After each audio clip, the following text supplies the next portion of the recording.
গতকালও আমাদের একটা দলীয় কর্মসূচি থেকে আমার একটা বক্তব্য নিয়ে বিভিন্ন মিডিয়া এবং সোশ্যাল মিডিয়ায় বিভিন্নভাবে বিভ্রান্তিমূলক জনমনে বিভ্রান্তি সৃষ্টি করার চেষ্টা করেছে। আমি আসলে বিষয়টা হলো যে আমরা যে একটা বৈষম্য বিরোধী আন্দোলন করলাম, এটা কারো একক কৃতিত্ব না, কিন্তু একটা বিশেষ গোষ্ঠী তারা চাচ্ছিল যে তারা এককভাবে সেটা কৃতিত্ব নিতে। তো এখানে বিএনপি সহ সমমনা গণতান্ত্রিক দলগুলা এই বৈষম্য বিরোধী আন্দোলন ছিল। এই বৈষম্য বিরোধী আন্দোলন করা হয়েছে অন্তর্বর্তীকালীন সরকারের সময়ে।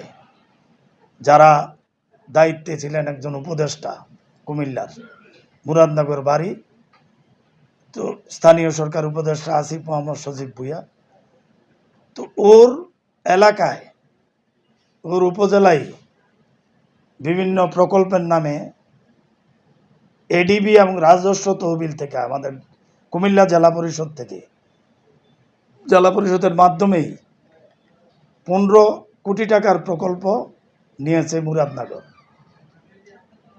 আরেকটি উপজেলা পাশাপাশি যিনি সমন্বয়ক ছিলেন,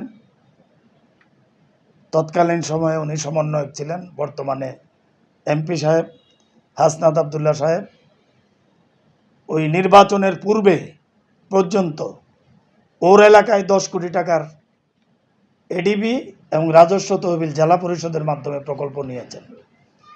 আমি যেহেতু জেলা পরিষদে আসছি 2 মাস হলো, আমি এসে দেখলাম এই দুইটা উপজেলা একটা অস্বাভাবিক বরাদ্দ হয়েছে।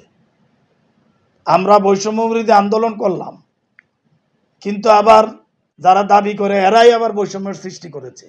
এই বিষয়টাই আমি বোঝানোর চেষ্টা করেছি, কারণ এই বরাদ্দটা তো স্বাভাবিক বরাদ্দ না, এটা একটা অস্বাভাবিক বরাদ্দ দুইটা উপজেলায়।